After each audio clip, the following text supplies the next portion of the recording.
নমস্কার, আমি সুচরিতা এসেছি আজকে একটা নতুন ভিডিও নিয়ে।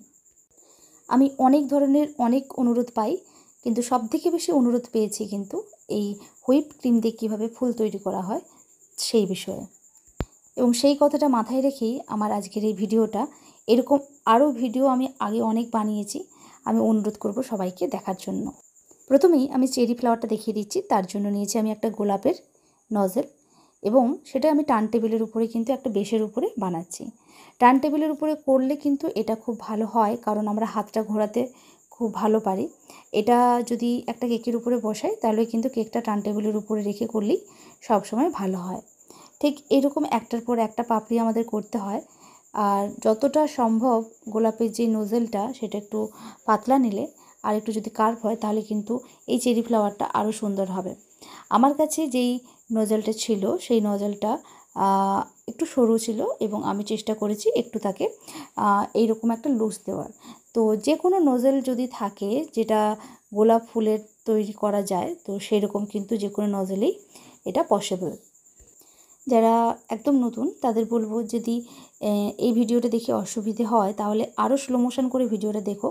আমার মনে হয় তোমাদের কিন্তু কাজ করতে বা বুঝতে এটা আরও সুবিধা হবে। আমি একসাথে অনেকগুলো ফুল তৈরি করা দেখাচ্ছি পরপর স্টেপ বাই স্টেপ, এবং একই রকমভাবে করছি, তোমরা দেখলেই কিন্তু বুঝতে পারবে। খুব বেশি পাপড়ি করার দরকার নেই, 4-5টা পাপড়ি করলেই কিন্তু এনাফ। আর মনে রাখবে যে ক্রিমটা যেন একদম ওভার হুইপড না হয়ে যায়, তাহলে কিন্তু ফুলের পাপড়িগুলো একটু ফেটে যাবে। আর ক্রিমটা একটু যেন নরম থাকে, সেই মতো যদি চেষ্টা করো তাহলে কিন্তু খুব ভালো ফুল পাওয়া যাবে। এই দেখো, আমি একসাথে অনেকগুলো ফ্লাওয়ার্স তৈরি করে ফেলেছি, এবং যেটা খুবই ইজি, কিন্তু এই ফুল কিন্তু অনেকেই করতে পারে না। অলরেডি আমাকে অনেকে অনুরোধ করেছে, আমার কমেন্ট সেকশানে এইরকম ফুলের ছবি পাঠিয়েছো তোমরা, যেন আমি এটা করে দেখাই। তো আজকে আমি ফাইনালি তোমাদের সাথে এটা শেয়ার করলাম। আশা করছি তোমাদের ভালো লাগবে। তোমরা পুরো ভিডিওটা যদি দেখো, আর যদি পারো একটা করে কমেন্ট করো। আর এখানে আমি একটা হলুদ রঙের ডাস্ট স্প্রে ইউজ করছি, যেটা কিনা আমি এই ফুলের মিডিলে শুধু স্প্রে করছি, আর কিছু করছি না। তোমরা চাইলে এটা কিন্তু তুলির সাহায্যেও রং করতে পারো। এটা খুব ইজি ওয়েতে আমি তোমাদের দেখালাম। জানি না তোমাদের কেমন লাগবে, কমেন্ট পড়লে আমি বুঝতে পারবো। এরপর আমি পরের ফুলটাতে চলে যাচ্ছি। আশা করছি এই ফুলটা সবাই বুঝতে পেরেছো, এবার যদি না বুঝতে পারো তাহলে আমাকে কমেন্ট করে জানিও, আমি কিন্তু তোমাদের সমস্ত প্রশ্নের উত্তর দেওয়ার চেষ্টা করব। এখানে আমি একটা হলুদ রঙের ক্রিম করেছি, একদম ডার্ক ইয়েলো, এবং একটা সরু নোজেল, তার সাহায্যে কিন্তু আমি এই কাজটা করছি। তোমরা যদি স্টেপটা ফলো করো তাহলে কিন্তু বুঝতে পারবে যে কিভাবে আমি কাজটা করছি। প্রথমে একটা রোজবিন নিতে হবে, এবং তার নিচে একটু ক্রিমের বেস দিতে হবে। যখন আমরা কাঁচের সাহায্যে বা কোনো কিছুর সাহায্যে এটা কাট করে আমার কেকের উপর বসাবো, তাহলে কিন্তু আমরা খুব ভালো একটা বেস পাবো। আর প্রথমে এটাকে 2 রাউন্ড আমি ঘুরিয়েছি, এবং এর পাশ থেকে কিন্তু আমরা আরেকটা নতুন ক্রিম করে নতুন রঙের, সেটাকে অন্য একটা নোজেল ব্যবহার করে সেটা চারিদিকটা কাজটা করলাম।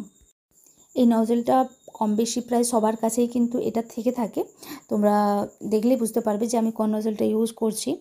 আর এটার দ্বারাই কিন্তু খুব ভালো ভালো ফুল তৈরি হয়, তবে অনেকেই ইউজ জানো না। অনেকেই বলো যে এই নজেলটা কী জন্য ব্যবহার হয়, কী জন্য আমরা কিনবো। দেখো, এই ধরনের ফুল করতে কিন্তু এরকম নজেল খুব হেল্পফুল। আর আমরা কিন্তু ওই বেশের সাইড থেকেই এই ফুলটা তৈরি করছি, যাতে ফুলটা একদম কম্প্যাক্ট থাকে এবং কোনো পাপড়ি না ছেড়ে পড়ে যায়। একটু আমাদের এই বিষয়ে খেয়াল রাখতে হবে। আমার পেজে যারা সমস্ত নতুন বন্ধুরা যুক্ত হচ্ছেন তাদের উদ্দেশ্যে বলবো, আপনাদের যদি আমার কাজটা ভালো লাগে তাহলে কিন্তু অবশ্যই আপনারা একটু লাইক, শেয়ার, কমেন্ট করবেন। তাহলে আমার প্রতিটা পোস্ট আপনাদের কাছে প্রতিনিয়ত পৌঁছে যাবে। আমি চেষ্টা করি প্রতিটা মানুষের, যারা আমার কাছ থেকে কিছু শিখতে চায় তাদের সাহায্য করার জন্য। আমি তাদের কথা মতোই কিন্তু বেশ কিছু ভিডিও দিয়ে থাকি।